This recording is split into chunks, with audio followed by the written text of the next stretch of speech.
5 ticket आपको 2019 में आप लोगों ने दिए थे, इस बार 2 टिकट पर आ गए। अब 5 सीट लेकर के हमारे थे, इस बार 2 ही मिला है, हम 2 निश्चित तौर पर हम जीतेंगे। बिहार के लोग मोदी की गारंटी पर विश्वास नहीं कर रहे हैं, आदरणीय तेजस्वी प्रसाद यादव की गारंटी पर विश्वास कर रहे हैं। तेजस्वी की गारंटी तो नौकरी मिलता है। देखिए 400 पार की गारंटी वाले लोगों से हम पूछना चाहते हैं कि महंगाई कम करने की गारंटी का क्या हुआ, काला धन लाने की गारंटी का क्या हुआ, 15 लाख खाते में जाएंगे प्रत्येक नागरिक को, इसकी गारंटी का क्या हुआ। मीना साहब जी ने तो कभी नहीं कहा कि हमको इग्नोर किया गया है। बुरे वक्त में नहीं आप ना, लोगों ने बुरे वक्त में शहाबुद्दीन साहब, मरहूम शहाबुद्दीन साहब नहीं रहे, उसके बावजूद भी कई बार हमारे नेता उनके आवास पर भी गए हैं, मिलने का काम हुआ है। इसमें इग्नोर का कहाँ कोई बात है। टिकट मिलेगा उनको। नमस्कार, आप देखना शुरू कर चुके हैं लाइव सिटीज को। मेरा नाम अभिषेक है। हमारे साथ बातचीत करने के लिए बिहार सरकार के पूर्व मंत्री और आरजेडी के स्टार प्रचारक इसराइल मंसूरी जी। मंसूरी जी, लोकसभा चुनावों का तो ऐलान हो चुका है, आपने प्रत्याशी भी उतार दिए और तेजस्वी यादव लगातार घूम रहे हैं, लेकिन बड़ा सवाल उठ गया है कि मुस्लिम समुदाय को महज 2 टिकट क्यों दिया गया। 22 टिकट आपने ऐलान किए हैं, महज 2 टिकट पर ही मुस्लिम समुदाय को क्यों दिया गया। देखिए ये राजनीति है और राजनीति में हिस्सेदारी महत्व रखती है, लेकिन ऐसा नहीं है। और जहां 45% हिस्सेदारी मिली है, ऐसा नहीं है। हमारे बहुत सारे अकलियत समाज के हैं लोग, हमारे 4 एमएलसी हैं, हमारे राज्यसभा है। तो चुनावी राजनीति है, उसमें बहुत चीज को ध्यान में रखते हुए, और वो तो पार्टी है, हम लोग सेकुलर पार्टी के तमाम लोग हैं।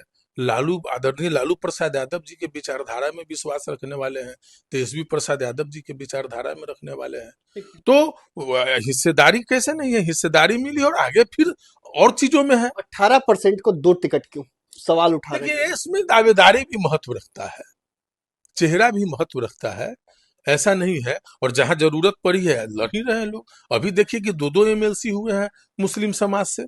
तो इसमें एक कुछ नहीं, ये दूसरे लोगों का प्रोपगंडा है। सब 5 टिकट आपको 2019 में आप लोगों ने दिए थे, इस बार 2 टिकट पर आ गए। अब 5 सीट लेकर के हमारे थे, इस बार 2 ही मिला है, हम 2 निश्चित तौर पर हम जीतेंगे। चुनावी रणनीति है, चुनावी रणनीति को लोग समझ रहे हैं, इसलिए ये लोग जो है से दिग्भ्रमित कर रहे हैं। हमारे लोग समझ रहे हैं, हमारे लोग समझ रहे हैं और कहीं कोई दिक्कत नहीं है। फिर आने वाले समय में फिर भागीदारी बढ़ेगी, विधानसभा चुनाव में पार्टी क्या रहेगी, रणनीति, हाँ। मंदिर रहेगी, तो बतासा हम लोगों का मिलता रहेगा। यह विश्वास है, हम लोग विचारधारा की लड़ाई में लड़ने में विश्वास है। हम लोग अपना त्याग और बलिदान करने को हमेशा तैयार रहते हैं। लेकिन इस देश में जिस तरीके से फासिस्टवादी और तानाशाही हुकूमत चल रही है, संविधान को हमला हो रहा है, लोकतंत्र खत्म किया जा रहा है, तो हम लोगों का पहले यह है, हम लोग का ये सोच है कि संविधान और लोकतंत्र बचेगा, हमारा देश बचेगा। हम पुलिस पर आगे चल रहे हैं। क्या रणनीति बनाई गई है मुसलमानों को 2 टिकट देकर। देखिए रणनीति का क्या बात है इसमें, आपने जहां कहा कि जहां अपना हम लोग ऐसा नहीं है, अपना उम्मीदवार है, जहां हम लोग समझ चुके हैं कि यहाँ हमारा बेस्ट रहेगा, वो हिसाब से हुआ है। फिर आगे हम लोग नहीं, देखेंगे। एमवाई की पार्टी आपको कहा जाता है और एमवाई की पार्टी एमवाई की पार्टी नहीं, A to Z की पार्टी है, माई माई बाप की पार्टी है। तमाम लोगों को, और जब तमाम लोगों को, अति पिछड़ा, दलित, अगरा, पिछड़ा, महिला, जब हम सब में भागीदारी देंगे तो निश्चित तौर पर हमको त्याग और बलिदान करना होगा। 2004 चुनाव के बाद आपने पहली बार भूमिहार कैंडिडेट दिया है, कितना असर होगा इसका। देखिए हमारा जो है सो कि ऐसा नहीं है, हमारे एमएलसी भी है भूमिहार समाज से है, नहीं, विधायक भी रहे हैं भूमिहार समाज से है। लोकसभा चुनाव में हाँ, टिकट तो लोकसभा चुनाव में अब लगा है, लोग हमारे साथ। देखिए एक बात जान जाइए, बिहार के लोग मोदी की गारंटी पर विश्वास नहीं कर रहे हैं, आदरणीय तेजस्वी प्रसाद यादव की गारंटी पर विश्वास कर रहे हैं। तेजस्वी की गारंटी तो नौकरी मिलता है, मोदी की गारंटी जुमला होता है। इसलिए तमाम वर्ग के लोग, तमाम धर्म के लोग आज बिहार में जो है, आदरणीय हम लोग के प्रतिपक्ष के नेता युवा वीर तेजस्वी प्रसाद यादव के हाथ मजबूत करने के लिए तमाम माई बाप लोग A to Z तमाम लोग लग गए हैं। अच्छा, क्या लगता है जिस तरीके से माहौल है, दावा कर रही है एनडीए 400 पार होगा इस बार, नीतीश कुमार खुद प्रचार कर रहे हैं, नरेंद्र मोदी भी कई बार आए हैं, अमित शाह भी आए हैं, कितना फर्क पड़ेगा। देखिए 400 पार की गारंटी वाले लोगों से हम पूछना चाहते हैं कि महंगाई कम करने की गारंटी का क्या हुआ, काला धन लाने की गारंटी का क्या हुआ, 15 लाख खाते में जाएंगे प्रत्येक नागरिक को, इसकी गारंटी का क्या हुआ? बेरोजगार लोगों को सालाना 2 करोड़ नौकरी देंगे, इसका गारंटी का क्या हुआ? तो अब इनकी गारंटी को लोग जुमलाबाजी समझ रहे हैं, तो बिहार के लोग इमली ठोक ठटा के इनको भी गारंटी दिखाने का काम करेगा कि बिहार वासी कैसे गारंटी देता है। और 400 पार करने की बात है, जब सब गारंटी इनका जुमलेबाजी और धोखा हुआ, तो 400 पार की भी गारंटी इनका जुमलेबाजी और धोखा होगा, और ये 200 पार भी नहीं करने जा रहे हैं। अच्छा, आप लोग नवरात्रा में मछली खाते हुए आपके नेता का वीडियो वायरल होता है, आरोप लगते हैं, उसके बाद मटन वाली बात पीएम मोदी कह रहे हैं। देखिए, भाजपा के लोग नजरबंद कर रहे हैं देश को। नजरबंद का खेल, ईमानदारी बन के आते हैं, खाली झूठ, सब लोग झूठे फरेबी के खाली बात करते हैं। अरे देखना चाहिए, ये लोग तो कहते हैं ऊपर देखिए, ऊपर और नीचे महिला लग जा रहा है, इस पर ध्यान नहीं देना है। तो मानसिकता ते है बीजेपी वाले लोगों को। अरे आप जब ये स्क्रिप्ट देखे तो आपको देखना चाहिए कि वीडियो कै तरीका है। तो हमारे नेता तो आईक्यू टेस्ट किए, भाजपा के लोग आईक्यू तो है नहीं, ये तो खाली हवाबाजी में चलते रहते हैं। तो आईक्यू में धरा गया। 8 तारीख का वीडियो है, जो है सो ये लोग जो है नवरात्रा की बात करने लगे। तो ये तो क्या कहते प्रूफ न है। आप हमसे रिकॉर्डिंग कर रहे हैं तो कितना बज के कितना मिनट में कर रहे हैं, इसका प्रूफ है।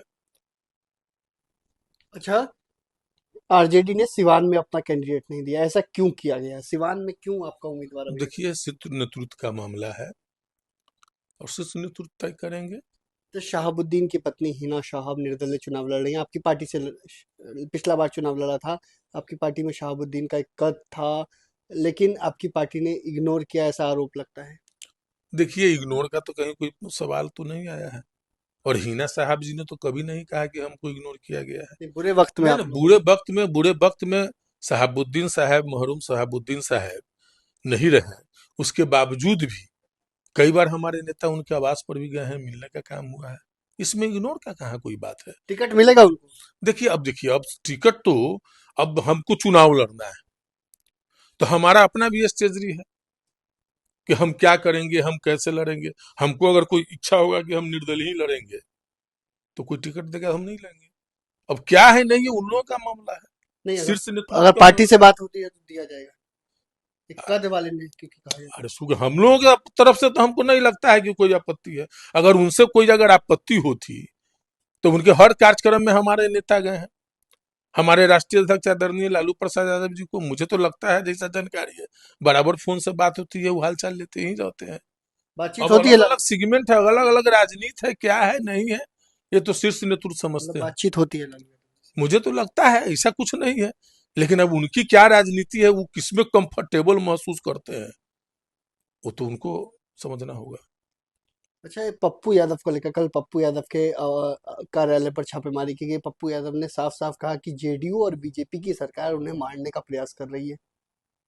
अब बताइए, तो उनको तो लड़ना चाहिए। जेडीयू में बीजेपी की सरकार अगर इस तरह का सोच रखती है, पूरे देश में विपक्षियों को हमला कर रहा है, तानाशाही चल रहा है, ईडी सीबीआई का गलत दुरुपयोग किया जा रहा है, तो इनको तो आना ना चाहिए इंडिया गठबंधन के साथ वो तो मजबूती इंडिया से। गठबंधन में है ही बोलते हैं। तो इंडिया गठबंधन में है, तो इंडिया गठबंधन की बात ही कहाँ मान रहे हैं।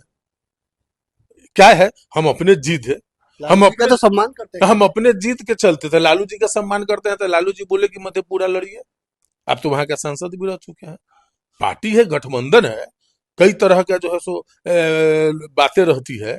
तो अगर आपको मान, ये नहीं कि आपको दरकिनार किया गया था, आप खुद बोले थे कि लालू जी हमको बोले मधेपुरा लड़ने के लिए, तो आप तो वहां के सांसद भी रहे, वहां के वासी भी है, तो लड़ते थे। क्या है, अगर आपकी इच्छा होती कि हमको ये तानाशाही सरकार को रोकना है, ये भाजपा की सरकार को रोकना है, तो आप बलिदान करते और मधेपुरा से आगे चुनाव लड़ते। तो आपने सुना कि क्या कुछ कहा है बिहार सरकार के पूर्व मंत्री इसराइल मंसूरी जी, कितनी सीटों बिहार में जीत पाएंगे? हमारे नेता बोल दिए ना कि चौंकाने वाले रिजल्ट होंगे, देख लीजिएगा। ये सब हवा हवा, ये सब हेलीकॉप्टर घुमा है। बिहार की जनता समझ रही है कि 10 साल जिनको सरकार में दे दिए, जिनको सत्ता दी है, कुर्सी दी है, और उसके बाद भी 25 साल पहले के बात कहते हैं जंगल रहा है। 25 साल में जो लड़का सियान था वो जवान हो गया, उसका लड़का हो गया। आपको 1 दशक मिला, 10 साल आप क्या किए, ये ना बात बोलिए बिहार के लोगों को। आपने जो सौदेबाजी किया था कि 60,000 करोड़, 80,000 करोड़, 1.25 लाख करोड़, उसमें से कितना दिए, कितना बिहार में कल कारखाना खुला, कितना बेरोजगारों को रोजगार दिए, इस पर ना जो है सो, इस पर ना आप देखिए। तो आपने सुना कि बिहार सरकार के पूर्व मंत्री इसराइल मंसूरी ने क्या कुछ कहा। आरजेडी ने महज 2 मुस्लिम उम्मीदवार क्यों उतारे, इसको लेकर हमारे सवाल थे। साथ ही साथ शहाबुद्दीन की वाइफ हिना शाहब को लेकर सवाल थे। इतना ही नहीं, पप्पू यादव को लेकर इन्होंने अपनी बात कही है। अब देखने वाली बात होगी कि आगे क्या कुछ होता है, क्या सिवान में कौन कैंडिडेट होता है, ये बड़ा फैसला होना अभी बाकी है। देखने वाली बात होगी क्या कुछ होता है। फिलहाल बने रहिए लाइव सिटीज के साथ।